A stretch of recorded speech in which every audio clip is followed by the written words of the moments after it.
शांताकारं भुजगशयनं पद्मनाभं सुरेशं विश्वधारं गगनसदृशं मेघवर्णं शुभंगं लक्ष्मीकान्तं कमलनयनं योगविद्यानगम्यं वन्दे विष्णु भव्यहरं सर्वलोकीकनाथं बोल सच्चिदानंद घन भगवान की जय। परम स्नेही भक्तजनों, सादर प्रणाम।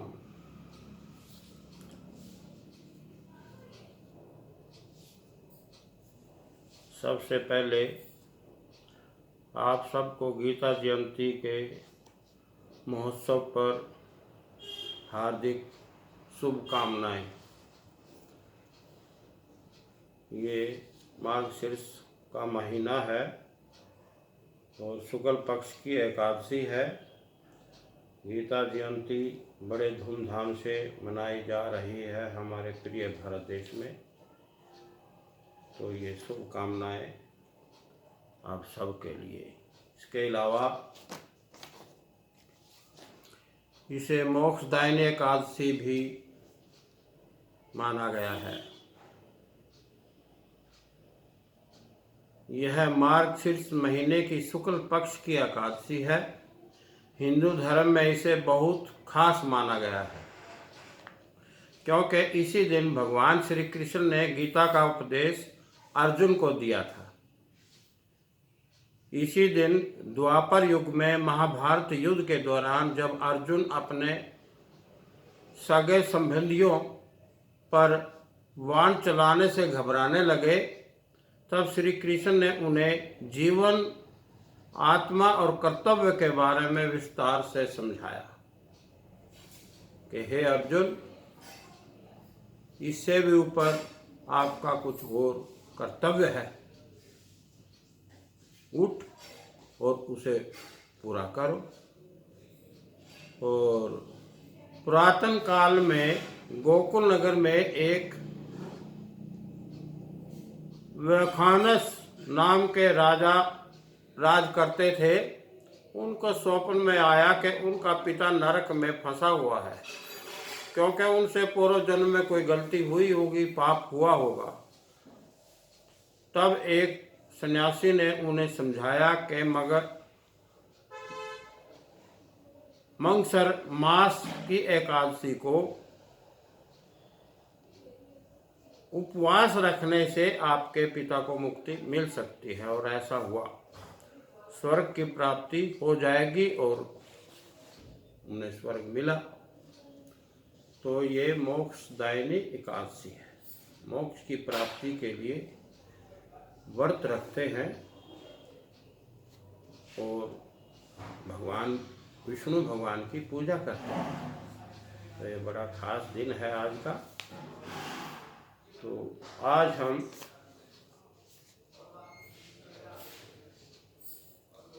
अवतारी पुरुष, वैसे तो काफ़ी दिनों से कई बार जो है इसके ऊपर हम चर्चा कर चुके हैं भी भगवान का अवतार या अवतार क्या होता है। आज भी हम उसी विषय को लेकर आगे बढ़ते हैं। प्रिय भारत देश अनेक धर्मों, जातियों और समुदाय का देश है,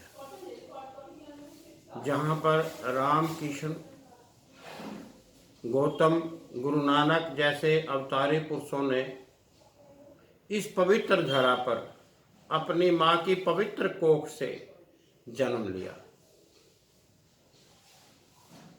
धर्मयुधिष्ठिर, दानवीर कर्ण, धनुर्धारी अर्जुन जैसे सूरवीर महापुरुषों की देन प्रिय भारत देश की ही है। श्री लक्ष्मण जी शेषनाग के अवतार हुए, श्री रामकृष्ण परमहंस जी हुए, महावीर भगवान भी अवतार हुए। इसके अलावा नारी रूप में श्री सीते माता भूमि पुत्री के रूप में, शक्ति के रूप में प्रकट हुई, वह भी शक्ति का अवतार थी। श्री द्रौपदी देवी अग्निपुत्री जो हवन यज्ञ से प्रकट हुई, वह भी शक्ति का अवतार थी। और भी अन्य योनियों में भगवान के अवतार हुए, जैसे कच्छ अवतार हुए, मत्स्य अवतार हुए, सिंह अवतार हुए। अतः हमारे देश में भगवान की ये विशेष माया है, महामाया है, शक्ति के रूप में अवतार धारण करने का सिलसिला अब तक जारी है। यह देवभूमि दिव्य भूमि है, सनातनी है, आर्य है, पवित्र आत्माओं की भूमि है। यहाँ भगवान अवतार धारण करने के लिए अनन्य भक्ति के होते अवतरित होने के लिए बेबस हो जाते हैं और अवतार लेते हैं। और अब भी भगवान ने इस पवित्र धारा पर, इस सुंदर सृष्टि में अवतार धारण किया हुआ।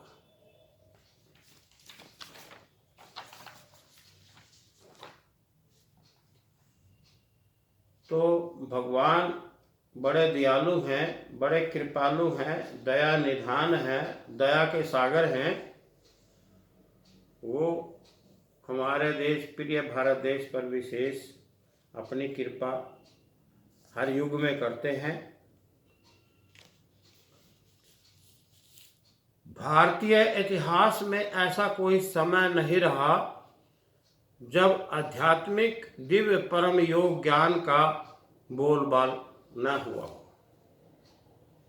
द्वापर युग में महाभारत के समय प्रारंभ में ही भगवान श्री कृष्ण ने धनुर्धारी अर्जुन को उपदेश देते हुए कहा था, हे अर्जुन, सबसे पहले ये डिवाइन इमोर्टल अविनाशी दिव्य योग ब्रह्म ज्ञान श्रीमद् भागवत गीता में दिए गए माय स्वीट सॉन्ग के अनुसार सृष्टि के प्रारंभ में मैंने सूर्य को दिया था, सूर्य ने मनु को दिया, मनु ने इक्ष्वाकु को दिया और इक्ष्वाकु ने राजा रघु को दिया और रघु से राजा श्री राम को दिया।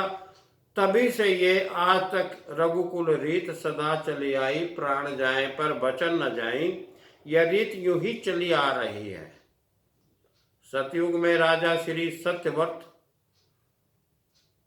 महापरम ज्ञानी हुए, परम योगी हुए, जिन्होंने सतयुग में अपने जीवन में बहुत गहन तपस्या की, जिससे उनके पूर्वजों की आत्माएं पुनः भूलोक में इस पवित्र धरा पर मृत्यु लोक में दिव्य महाशक्ति तुर्या योग क्रिया के माध्यम से अपने दिव्य सूक्ष्म शरीर में अवतरित होना शुरू हो गई थी। और उसी क्षण भगवान को प्रकट होना पड़ा कि हे राजन, आप ये क्या कर रहे हैं। तो राजा सत्यव्रत ने उसी टाइम हाथ जोड़कर भगवान से कहा, प्रभु, मैं तो ध्यान अवस्था में था, मुझे नहीं पता था कि इतना गहरा ध्यान लगेगा और ये सब ऐसा होगा, क्षमा चाहता हूँ। तो कभी कभी ऐसा हो जाता है। हमारा ये जो देश है, भारत देश दिव्य देश है, देवभूमि है। बहुत यहाँ पर बहुत गहन तप हुआ है, आज तक तपते आ रहे हैं ऋषि मुनि, अभी भी तप रहे हैं। भगवान ने अब भी अवतार लिया हुआ है, इसमें कोई शंका नहीं है, प्रकट हो चुके हैं भगवान। तो हम अवतारी विषय के ऊपर यहाँ पर डिस्कशन कर रहे हैं। ये रूहानी डिस्कशन हो रहा है। कभी कभी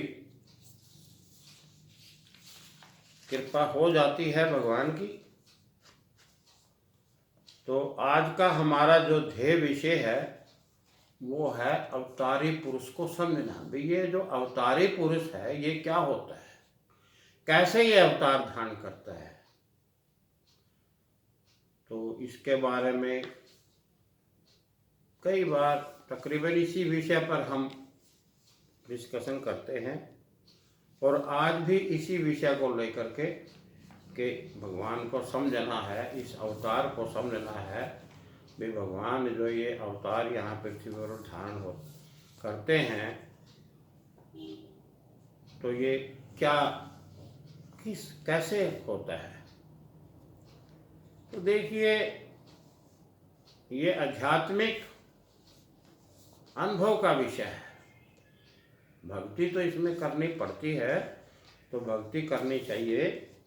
अब सबसे पहले हम एक छोटा सा 2 लाइनें हैं मीठी भजन की भगवान के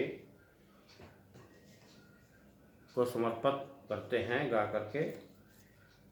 आप कृपया ध्यान से सुने। भजन के रूप में हमें भी कभी कभी गाने का शौक प्रकट हो जाता है। सुनिए। जो प्रेम गली में आए नहीं, प्रियतम का ठिकाना क्या जाने। जो प्रेम गली में आए नहीं, प्रीतम का ठिकाना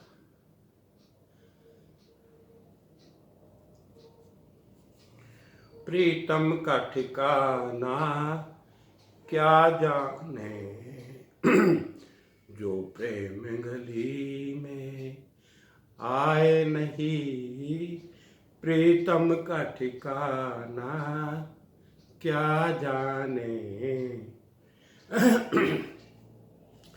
जिसने कभी प्रेम किया ही नहीं, वो प्रेम निभाना क्या जाने।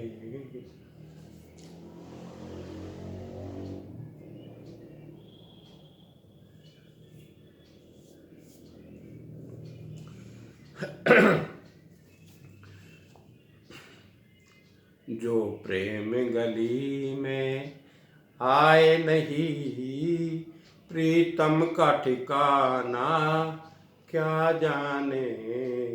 जिसने कभी प्रेम किया ही नहीं, वो प्रेम निभाना क्या जाने।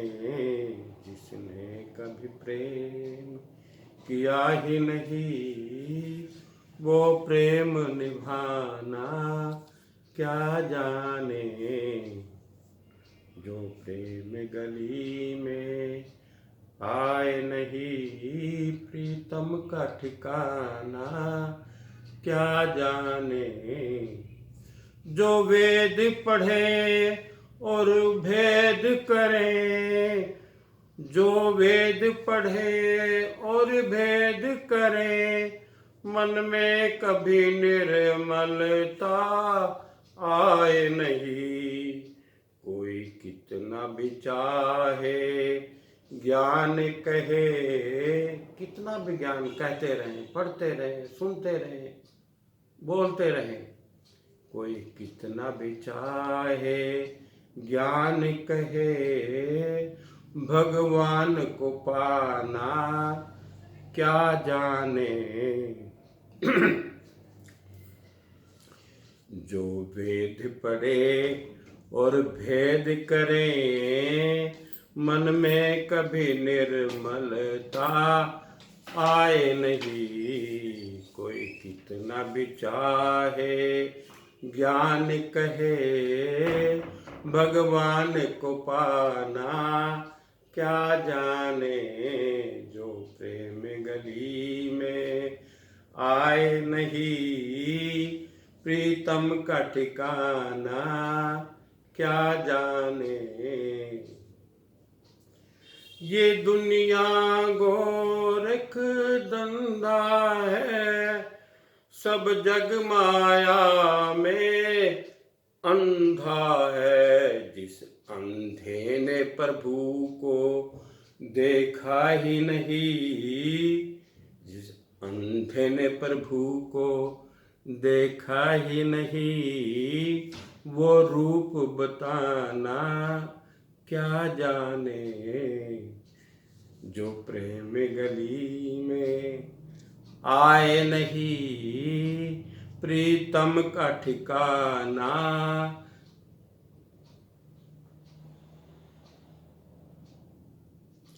क्या जाने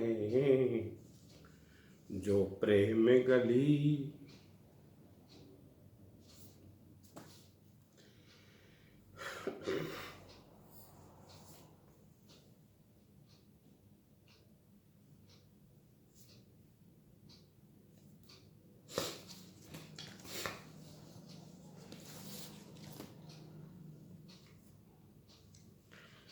जो प्रेम गली में आए नहीं प्रीतम का ठिकाना।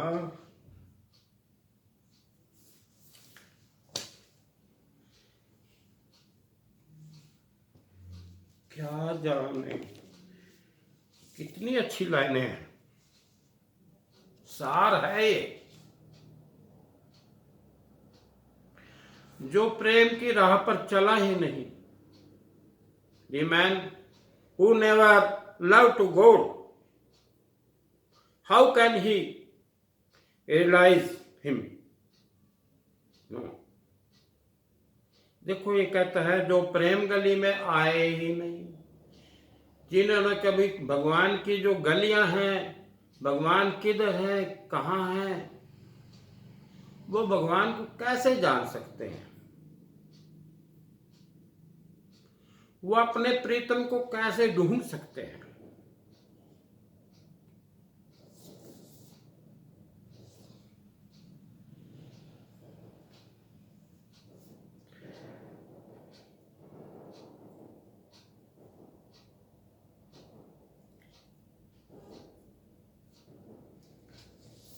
खैर,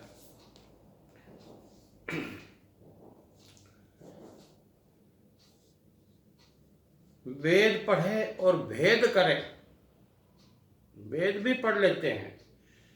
जो हमारे ऋषि मुनि संत महापुरुष हुए हैं, जिन्होंने अपने अनुभव लिखे हैं, उनमें भी वो भेद करते हैं, विश्वास नहीं करते। अगर उनकी दिखाए दर्शाए राह पर चले तब भी भगवान को, अपने प्रीतम को पा सकते हैं। मन में कभी निर्मलता आए नहीं, मन की निर्मलता तो it is very compulsory to be stable and virtuousness. Thailand. तो ये कई बातें हैं, जब तक ये आएगी नहीं, ये बातें नहीं आएंगी जीवन में, भगवान अपने प्रीतम को अनुभव में लाना, उनको पाना, साक्षात करना बड़ा मुश्किल है। नहीं, उनकी कृपा तभी आएगी जब पात्र उनके काबिल होगा, उसी पात्र पर तो उनकी कृपा आएगी।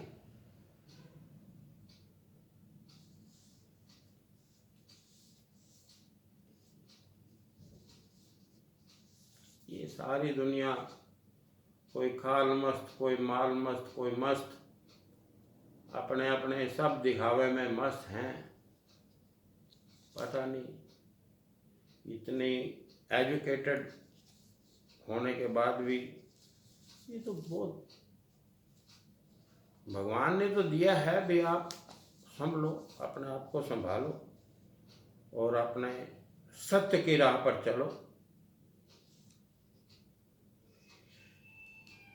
जिस अंधे ने प्रभु को देखा ही नहीं, भगवान तो उसको अंधा कह रहे हैं भी, जिसने ये सब कुछ होते हुए भी हमें नहीं जाना, पहचाना, अनुभव किया, वो रूप बताना क्या जाने। वो क्या रूप बताएगा? भगवान का रूप कैसा? जिसने देखा ही नहीं, अनुभव ही नहीं किया, वो भगवान के रूप की गुणगान साक्षात्कार कर भी लेगा तो क्या बताएगा?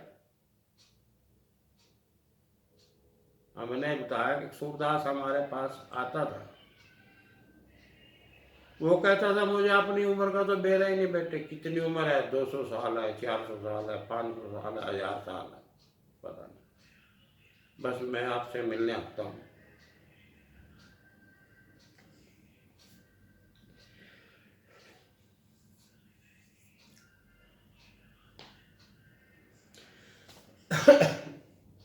फिर आप कैसे आते हो? कहने लगा वैसे तो मैंने इस दुनिया को देखा है, 14 साल की अवस्था में मैं सूरदास हुआ था, और अब मेरी मन की आंखें मेरे पास हैं, मैं अपनी मन की आंखों से आपके पास चला आता हूँ। तो भगवान की कृपा का होना बहुत जरूरी है। तो ठीक है, आज का हमारा ध्येय विषय है अवतार, अवतार को समझना। वैसे तो आज तक जब से हमने होश संभाला है, हम इसी को विषय को लेकर चल रहे हैं। भगवान की कृपा हुई है, अब उस कृपा को कैसे लेना है, आप सबके सामने कैसे रखना है, हम इसी को लेकर के 50 साल से इसी विषय पर चल रहे हैं। भगवान का अपने कार्य तो हम लोग कर नहीं सकते ठीक ढंग से, और भगवान अगर किसी को कोई कार्य सौंप दे, अगर भगवान का कार्य करना है तो वो भगवान के दिशा निर्देश के अनुसार ही करना होगा। कार्य तो भगवान का है, नहीं तो अगर हम भगवान की दिशा निर्देश के अनुसार नहीं चलेंगे तो फिर इसका मतलब हम गलत चल रहे हैं, भगवान भी इससे नाराज होंगे। तो हम जो भी यहाँ अपना जीवन जितना भी हम बिता रहे हैं भगवान के लिए बिता रहे हैं, और भगवान को साक्षात्कार समझ कर ही बिता रहे हैं। हमने जो लिखा है वो सब उन्हीं के प्रेरणा से लिखा है, डर के लिखा है, डर और प्रेम। अभी हम कुछ पिछले हफ्ते वैष्णो देवी मैया रानी को, शक्ति माँ को नमस्कार करने के लिए गए थे। तो रास्ते में एक आदमी थे, वो हम नुमा थे, वो कहने लगे मेरी उम्र 70 साल से ऊपर ही है, कम नहीं है। तो उससे आध घंटा हमारा डिस्कशन हुआ, अच्छे थे वो, पढ़े लिखे और ठीक बातें उन्होंने करी। तो देखिए सारी तरह के इंसान हैं, ऐसी बात नहीं।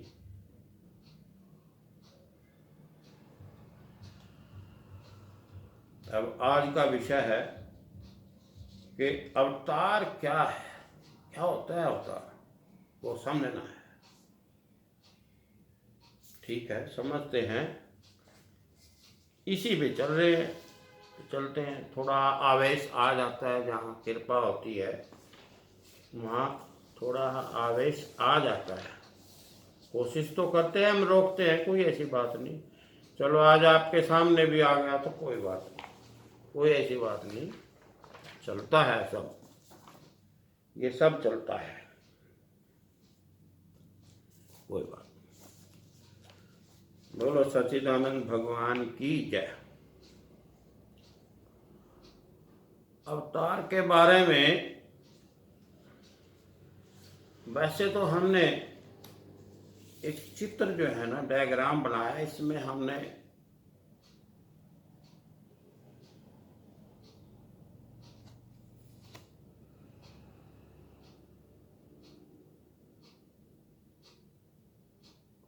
ये बड़े अच्छे ढंग से ओपनली इस रहस्य को ओपन किया है।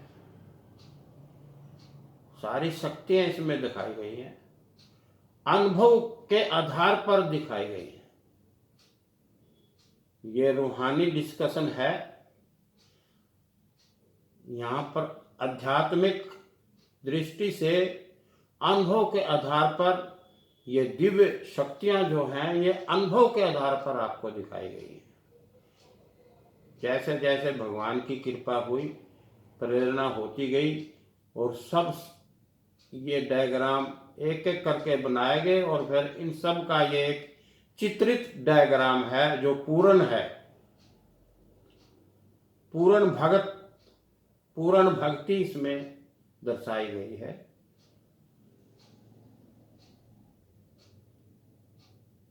ये मुमुक्षु, पीछे हमने मुमुक्षु के बारे में बहुत डिस्कशन किया है। मुमुक्षु ही अवतार होता है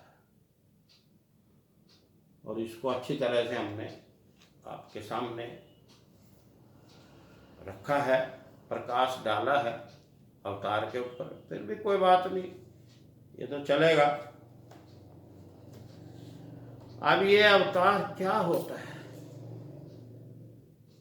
भगवान एक दिव्य सत्ता है। हमने पीछे भी आपको बताया कि वो तो अपने दिव्य अक्षांश पर स्थिर हैं। सुप्रीम गॉड जो है वो तो अपने दिव्य स्थान पर एक अणु के रूप में स्थिर हैं। तो जब ये सृष्टि की रचना भगवान जब एक्टिव होते हैं तो वो अपने जैसा, अपने अनुरूप एक, पीछे भी हमने बताया कि बिल्कुल सेम अणु के समान अपनी समस्त दिव्य गुण संपन्न एक आदि गॉड की रचना करते हैं और वो आगे फिर अपने हिसाब से सृष्टि की रचना करते हैं। अब ये सृष्टि जो है दो किस्म के तत्वों के मेल से बनी है। आध्यात्मिक दृष्टि से सृष्टि के दो मेन तत्व लिए गए। पहले क्या, एक आत्म तत्व और दूसरा प्राकृतिक तत्व लिए गए हैं, प्रकृति और पुरुष। अध्यात्म के अंदर पुरुष को आत्म तत्व के रूप में माना गया है। पुरुष जो है वो आत्मा के रूप में लिया गया है शब्द। और अवतारी का मतलब अवतरित आत्मा। तो प्रकृति जो है, सृष्टि जो है वो प्रकृति और पुरुष के मेल से बनी है। प्रकृति प्लस आत्म तत्व, आटम। प्रकृति के 5 तत्व हैं। 5 तत्वों से प्रकृति को लिया गया है, आकाश, वायु, अग्नि, जल, पृथ्वी। इस प्रकार हमारी यह सुंदर सृष्टि जो है वह इन 2 सुंदर तत्वों के योग से बनी है, प्रकृति प्लस पुरुष। अब सबसे पहले भगवान क्या है, इस विषय को लिया है, हमने बताया अभी। तो ये भ्रम तो इसी प्रकार बना हुआ है, क्योंकि जब तक कोई इस चीज को अनुभव नहीं करेगा वो कैसे इस चीज को कोई मानेगा। बड़ा गहन कठिन विषय है।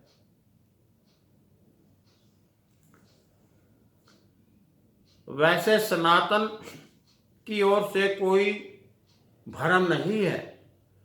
कुछ धर्म हैं जो राजसी और तामसी वृत्ति के हैं, जिन्होंने भ्रम फैलाने में पूरा प्रयास किया हुआ है। लेकिन हमें भ्रमित नहीं होना चाहिए। हम आपको पूरा विश्वास दिलाते हैं कि तत्व आपको नित्य प्राप्त है। भगवान का जो आंशिक रूप में तत्व जो हमारे हृदय में विराजमान है, जिसकी कृपा से हम आपके सामने बैठे हैं, सभी जीव प्राणी, थलचर, जलचर, नभचर एक्टिवेशन हो रहा है सारी सृष्टि का, ये भगवान के ही तात्विक अंश से हो रहा है। तो तत्व जो है वो मालिक की कृपा से नित्य प्राप्त है सभी जीवों को, प्राणियों को, चाहे वो थलचर है, जलचर है, नभचर है, कोई भी है, जो भी जीव है, चींटी से लेके हाथी तक, सभी में उसी की कृपा एक्टिवेट हो रही है। लेकिन जो तत्व, जिस तत्व में दिव्यता है, वो भगवान का रूप है, वो परम तत्व है, सुप्रीम है, वही भगवान है, और उसे ही अनुभव में लाना है।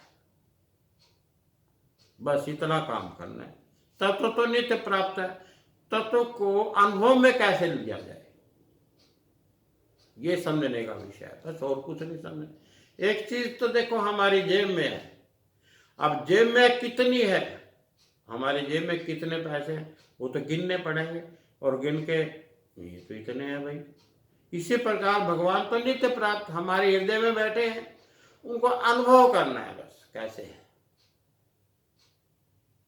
ऐसे जीव भी हैं जो डेली अपने प्रियतम के, मालिक के, परम पिता परमात्मा सच्चिदानंद भगवान के, सुप्रीम गॉड के डेली दर्शन करते हैं, जो उनके अनन्य भगत हैं। भगवान उनको छोड़ते नहीं है, उनसे विमुख नहीं होते। भगवान तो अपने भक्त से कई गुना ज्यादा प्रेम करते हैं। भगत तो सोच भी नहीं सकता वे भगवान इतना प्रेम कर सकते हैं। हम क्या प्रेम करेंगे, प्रेम तो वो करते हैं, वो सारी सृष्टि से प्रेम करते हैं, तीनों लोकों में और इस समस्त धरा पर और समस्त लोकों में, जितने भी ये लोक परलोक हैं, जितने भी ये क्या आप बोलते हैं प्लेनेट है, सभी पर उनकी नजर है, मेरे नजर है, अंतर्यामी है। एक क्षण भी जब से सृष्टि बनी आज तक उनको ये नहीं पता आराम क्या चीज है। हम तो थोड़ा हाथ चल लेते हैं, कहते हैं थक जाते हैं। जब से सृष्टि बनी करोड़ों साल से आज तक उनको ये नहीं पता भी विराम, आराम क्या है, विश्राम क्या है। नो, ऐसी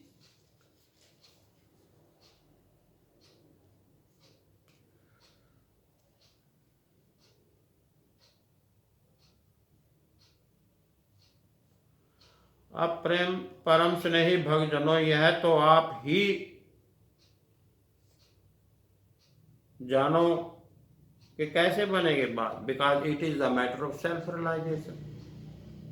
ये व्यक्तिगत अनुभव का विषय है, और जब तक कोई व्यक्तिगत स्वयं अनुभव आप लोग नहीं कोशिश करोगे तो भगवान कैसे,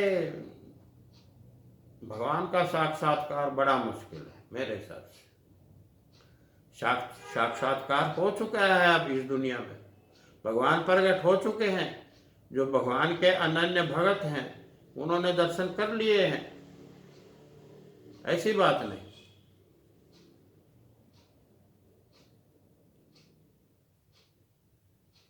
अब भगवान कृपा करें तो बात बने।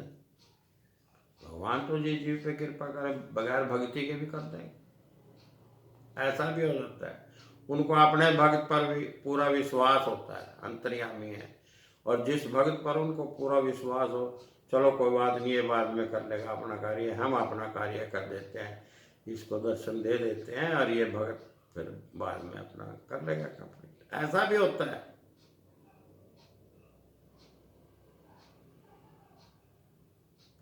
वो कहते हैं कि बच्चे के पाँव पालने में दिखे जाते हैं, कभी कभी भगवान को बच्चे के पाँव पालने में दिखे जाते हैं, कोई नहीं बाद में कर लेगा, ठीक है, ये अच्छी नेचर का बच्चा है। तो भगवान की कृपा के बिना यहाँ तो पत्ता भी नहीं हिल सकता। उनकी कृपा जो है ना, grace of God is very compulsory.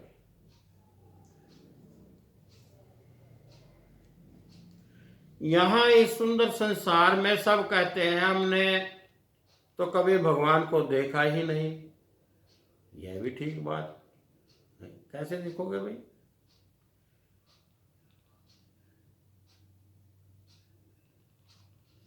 भगवान को कैसे देखोगे? अच्छा, आपने किसी चीज को देखा भी है? चलो ये तो मान लेते हैं भी भगवान ने किसी को दर्शन नहीं दिए या किसी ने भी भगवान को देखा नहीं, हम भगवान को कैसे मान लें। बहुत कुछ यहाँ लिखा पड़ा है। कहाँ है भगवान, कहाँ है तेरा भगवान? जो भगवान के भगत हुए हैं उन्होंने बहुत बातों का सामना किया है, और अब भी वो आगे आने वाले नहीं है। ठीक है, अभी क्या जरूरत है, क्यों चक्कर में पड़े। सकल पदार्थ हैं जग माही, कर्महीन नर पावत नाही। गोस्वामी तुलसीदास। सकल पदार्थ हैं जग माही। इस संसार में, इस सृष्टि में सकल पदार्थ, कोई ऐसी वस्तु नहीं है जिसकी यहां कमी हो। कोई भी वस्तु जो आपके सोच में, आपकी सूझ में, आपके दिमाग में आएगी वही मिलेगी। कितनी अमूल्य वस्तु आपके दिमाग में आ जाए, कोई पदार्थ आपके दिमाग, वही यहां प्रकट हो जाएगा। इस संसार में किसी चीज की भगवान ने तो कोई कमी ही नहीं छोड़ रखी। हमारे लिए, हम सब के लिए, आपके लिए, समस्त संसार के लिए, थलचर जलचर नभचर सभी जीव प्राणियों के लिए, जिसको जहां पर जिस चीज की जरूरत है उसको वहीं पर वो चीज मिल जाती है। देखो भगवान की, उन्होंने किसी से कुछ नहीं लिया, क्या दे सकते हो आप? उन्होंने हमको, आपको सब कुछ दिया, दे रखा है, लेकिन हमने उनको क्या दिया? एक ये मन देना है, ये भी नहीं दे सकते। दे तो किसको दे, ये भी तो बात है ना।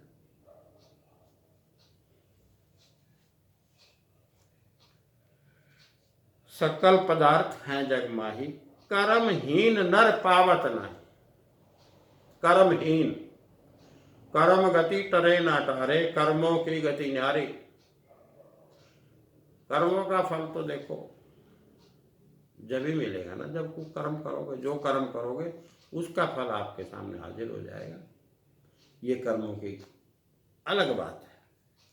और जो लोग, जो जीव कर्म ही नहीं करता, कर्महीन है, वो क्या मिला? उसको कुछ नहीं मिलने वाला। सब चीज है इस संसार में, सृष्टि में, पर उसको नहीं मिल सकता कुछ। तो 5 तत्व हैं प्रकृति के और एक आत्म तत्व, 6 तत्व हैं। 6 तत्व के मेल से ये सृष्टि बनी है। बड़ी अनमोल, दिव्य, अद्भुत संसार है ये। बहुत कुछ गाया है कवियों ने, बहुत कुछ गाया है, गाने भी एक से एक गाए हुए हैं। बहुत मंथन हो रहा है सृष्टि का, कोई ऐसी बात नहीं। साइंस ने बहुत तरक्की की है, देखा जाए बहुत तरक्की की है हमारी साइंस ने। साइंटिस्ट जो है ना, वो भी दिन रात लगे हुए हैं इसी प्रयास में, सत्य को जानने की, सत्य की खोज में। सर्च ऑफ ट्रूथ, सच्चाई क्या है, किस चीज की सच्चाई? ये जो सृष्टि है, ये जो संसार है, इसमें ये ऐसी सुंदर सुंदर मूर्त बनाई हैं, एक से एक विद्वान, एक से एक ज्ञान, एक से एक एजुकेटेड। तो ये कैसे बनाया है, कैसे ये रचना है, क्रिएशन ऑफ द गॉड कैसी है, इसको समझने में सदियों बीत गई है, अभी तक समझ नहीं आया। लगे हुए तरक्की कर रहे हैं, ये बात नहीं है। साबित कर दिया कि ये वाकई कलयुग है।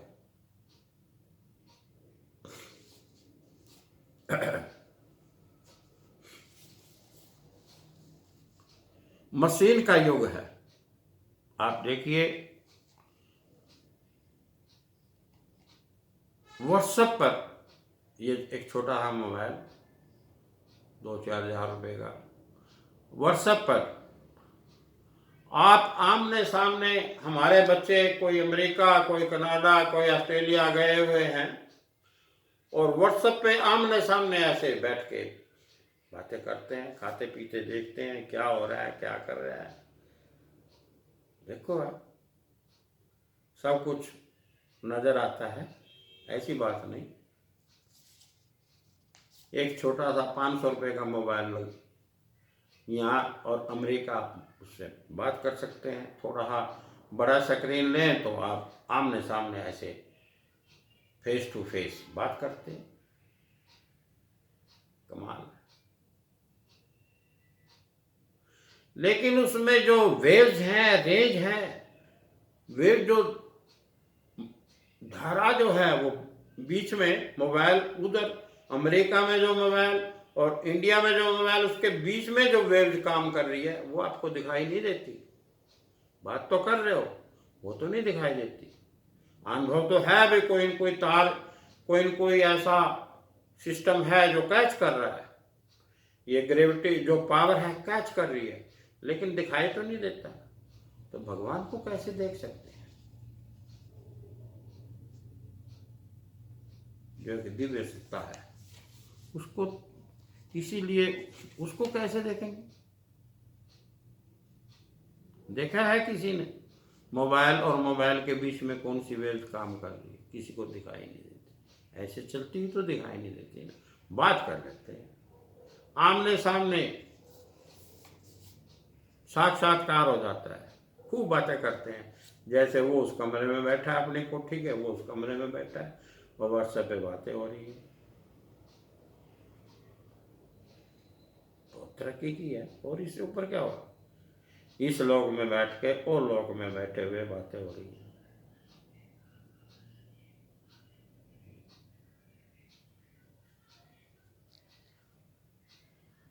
नहीं, फिर आप भगवान को कैसे देख सकते हो? जब आप अपने बनाए हुए इंस्ट्रूमेंट को, जो इंस्ट्रूमेंट हमने बनाया, जो मशीन हमने बनाई, उसने वो जो कार्य कर रही है उसको हम देख तो नहीं सकते ना। एक्टिवेशन तो हो रहा है, लेकिन देख नहीं सकते कि कौन सी रेंज है जो बीच में इनको जोड़ी हुई है। इसी प्रकार हम भगवान को भी नहीं देख सकते। भगवान से अनुभव तो हो जाता है भगवान का, हम भी करते हैं, कोई ऐसी बात नहीं। बहुत हैं ये दुनिया में अनुभव करने वाले भगवान का, लेकिन उनकी कृपा के बगैर कुछ नहीं है। फिर भी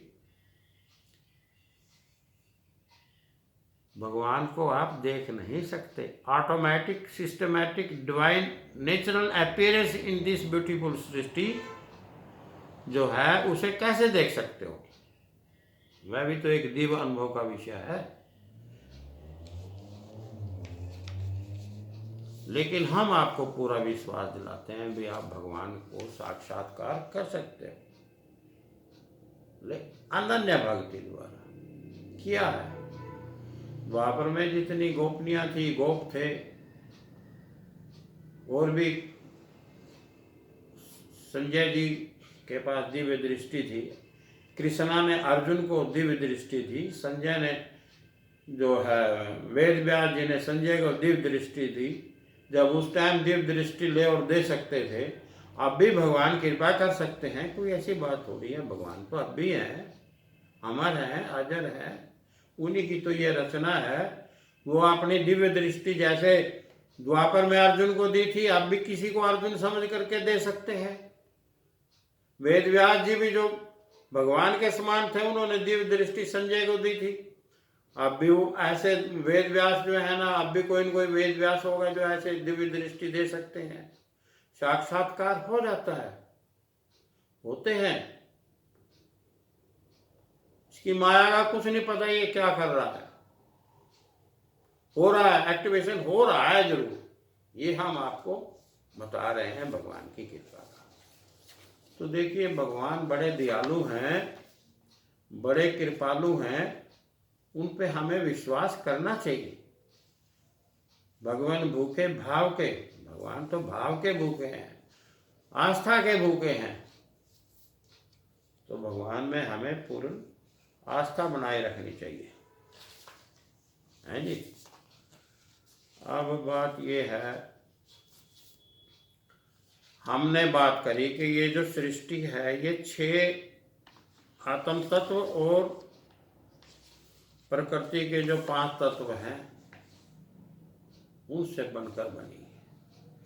अब जो आत्म तत्व है, आत्म है, परमात्मा है, परमपिता परमात्मा है, सब चाहते हैं भगवान के दर्शन। हम भी चाहते हैं, आप भी चाहते हैं, सब चाहते हैं। हमारा प्रीतम है। भगवान के बगैर इस दुनिया में कुछ भी नहीं है, दुनिया ही नहीं है। भगवान है तो दुनिया है।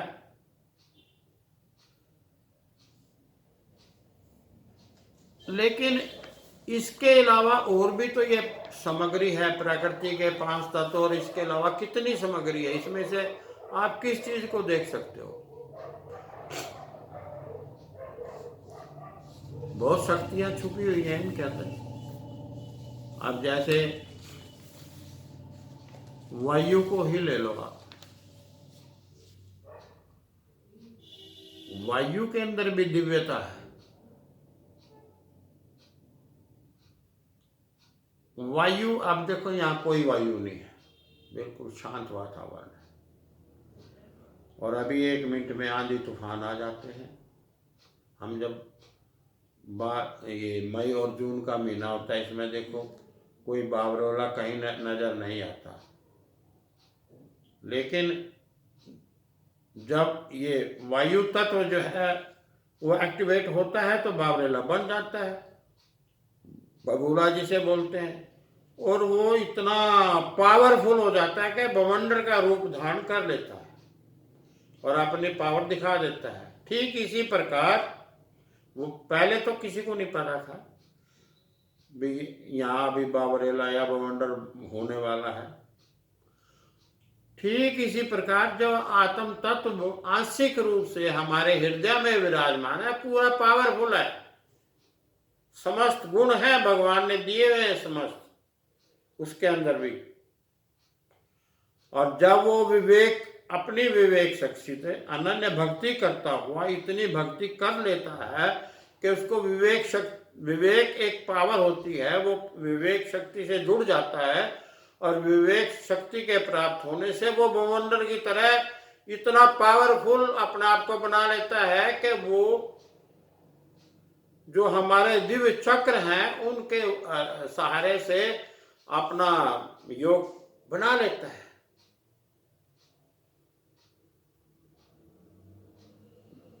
यही चीज तो यहाँ आज इसी विषय पर चर्चा होगी कि जैसे वायु में बावरेला नाम का कोई चीज नहीं है, और वो ऑटोमेटिकली वायु के द्वार से या किसी गैस के द्वार से वो बन जाता है, और वो बवंडर का इतना बड़ा रूप धारण कर लेता है कि वो दरख्तों को उखाड़ देता है, छतों को फाड़ देता है, फैक्ट्रियों को तोड़ देता है, आग लगा देता है, पता नहीं क्या क्या कर देता है।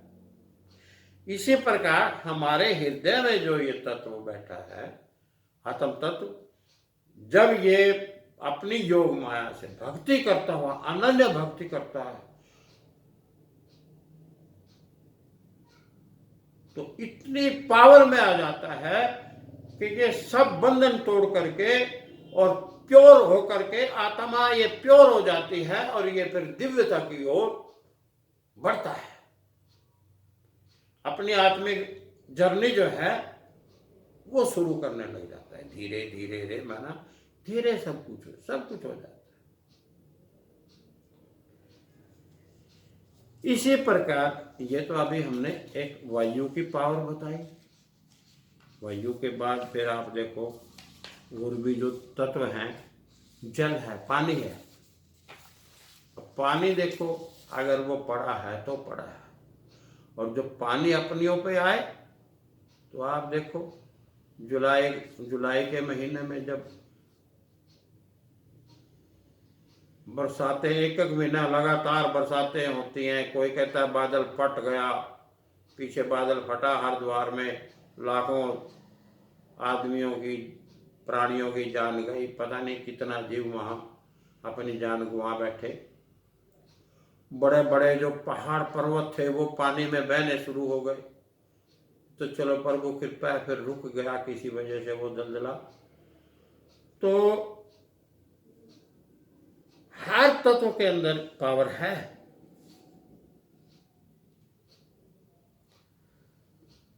सुनामी आती है, देखो जापान में जब सुनामी आई, सबने देखा, हमने भी देखा, आपने भी देखा।